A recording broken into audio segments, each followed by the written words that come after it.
তো আমাদের আগে যত জাতিগোষ্ঠী ছিল সবার উপরে সিয়াম ফরজ ছিল, তবে পদ্ধতিগত ভিন্নতা ছিল, ভার্সনটা ভিন্ন ছিল, তবে ছিল।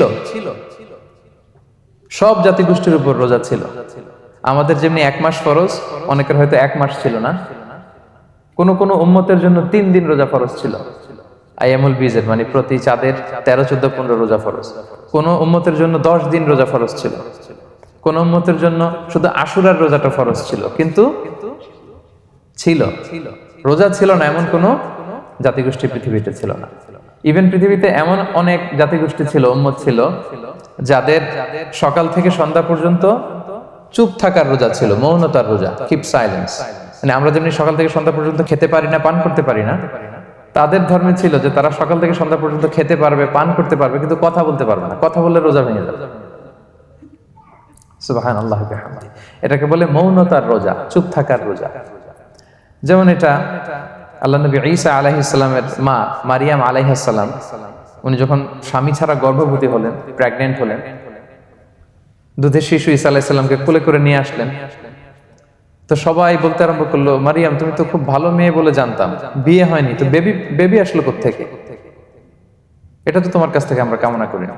তো আল্লাহ তাআলা শিখাই দিয়েছিলেন যে মারিয়াম, তোমাকে যখন কোশ্চেন করবে তুমি ঈসার দিকে ইঙ্গিত করবে, ইশারায় কথা বলবে, ইশারা করবে, কিন্তু মুখে উচ্চারণ করে কোনো কথা বলবে না, কারণ তুমি আজকে সারাদিন রোজা রাখবে।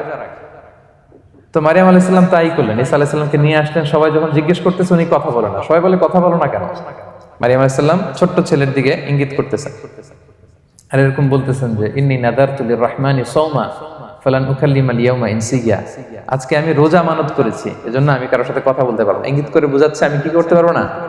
কথা বলতে পারবো না। কারণ ওই উম্মতের বিধান ছিল খেতে পারবে, পান করতে পারবে, কি করতে পারবে না? কথা বলতে পারবে। কথা বললেই রোজা ভেঙে যাবে। তো তাহলে কামা কুতিবা আলাল্লাযিনা মিন ক্বাবলিকুম, তোমাদের পূর্বে যত জাতিগোষ্ঠী ছিল তাদের সবার উপর সিয়াম ছিল, তবে সিয়ামের ধরন, এটার স্ট্রাকচার, এটার প্যাটার্ন ভিন্ন ছিল। কারো 3 দিন 10 দিন, কারো চুপ থাকার রোজা, কিন্তু রোজা ছিল। এই পয়েন্টটা ক্লিয়ার সবার কাছে? এরপর আল্লাহ তাআলা বলছেন লাআল্লাকুম তাত্তাকুন, কেন এই সিয়াম ফরজ করা হলো? কেন এত আয়োজন? মাসব্যাপী না খেয়ে থাকার এই আয়োজন কেন?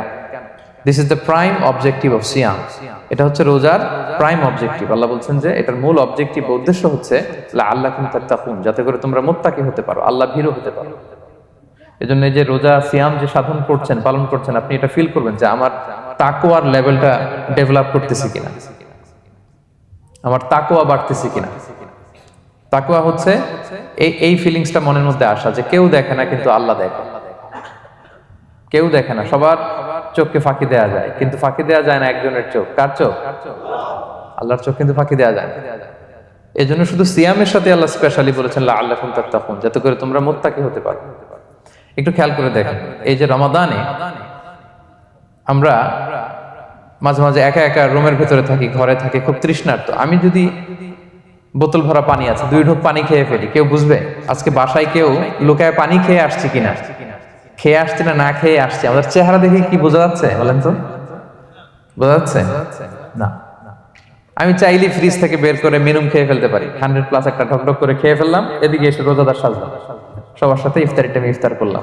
কেউ ধরতে পারবে? পারবে না। তারপরেও আমরা খাই না।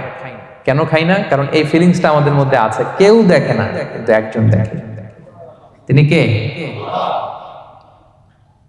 লাআল্লাকুম তাত্তাকুন, রোজা তোমাদেরকে মুত্তাকি বানাবে। কেউ নাই, তারপর আল্লাহর ভয়ে আমরা খাই না। উমরে ফারুক রাদিয়াল্লাহু তাআলা আনহু রাতের অন্ধকারে লুকিয়ে লুকিয়ে মদিনার জনগণের খোঁজ খবর নিতেন। তো মাঝরাত থেকে তিনি পেট্রোলিং করলেন, করে ফিরে আসতেছেন, হঠাৎ দেখলেন একটা প্রাচীর ঘেরা ঘর। ফজরের আগ মুহূর্তে ঘরের ভেতরে একজন বৃদ্ধা মহিলা আর একটা ইয়াং মেয়ে কনভারসেশন করতেছে। উনি বাইরে থেকে আলতো আওয়াজে শুনতে পাচ্ছেন। কনভারসেশনটা এরকম ছিল, বৃদ্ধা মহিলা যুবতী মেয়েকে বলতেছে, মা তাড়াতাড়ি উটের দুধ দহন করে পানি মিশায় ফেল, তাহলে মদিনার বাজারে অনেক দামে বিক্রি করা যাবে। ওমর ফারুক কাউকে দেখতে পাচ্ছেন না, শুধু শুনতে পাচ্ছেন কনভারসেশন। তো মেয়ে বলতে আরম্ভ করলো যে মা, আপনি কি জানেন না ওমরে ফারুক বিধান জারি করেছে, কেউ যদি দুধের সাথে পানি মেশায়, এটা যদি প্রমাণিত হয় তাহলে কঠিন শাস্তি দেওয়া হবে। তো মা বলতেছে, আরে পাগলি মেয়ে, বোকা মেয়ে, গভীর রাত, এখানে ওমরও নাই, ওমরের পাইক পেয়াদা সৈন্য সামন্ত কেউ তো নাই, এই তো সুযোগ আমাদের, দিস ইজ দ্য টাইম, দুধের সাথে পানি মেশা। তো তখন যুবতী মেয়েটা একটা চমৎকার উত্তর দিয়েছিল, খেয়াল করে শুনে। তখন মেয়েটা বলেছিল, মা ইয়া উম্মি লাউলা রাআ উমারু লা রাআ রব্বু উমার, মানে হে মা, ওমর যদি নাও দেখে, ওমরের রব আল্লাহ কিন্তু দেখে। সুবহানাল্লাহ বিহামদি। প্রিয় ভাইরা, দিস ইজ তাকওয়া। এই যে ফিলিংসটা নিজের মধ্যে, এই চেতনাটা, এটারে তাকওয়া বলে। কেউ দেখে না, কিন্তু কে দেখে? আল্লাহ দেখে। তাহলে লাআল্লাকুম তাত্তাকুন, রোজা রাখলে তোমাদের মধ্যে তাকওয়া বাড়বে। এরপর আল্লাহ তাআলা বলছেন আইয়ামান মা'দুদাত, এটা সুনির্ধারিত কয়েকটা দিন তোমাদের রোজা রাখতে হয়, 29 দিন বা 30 দিন।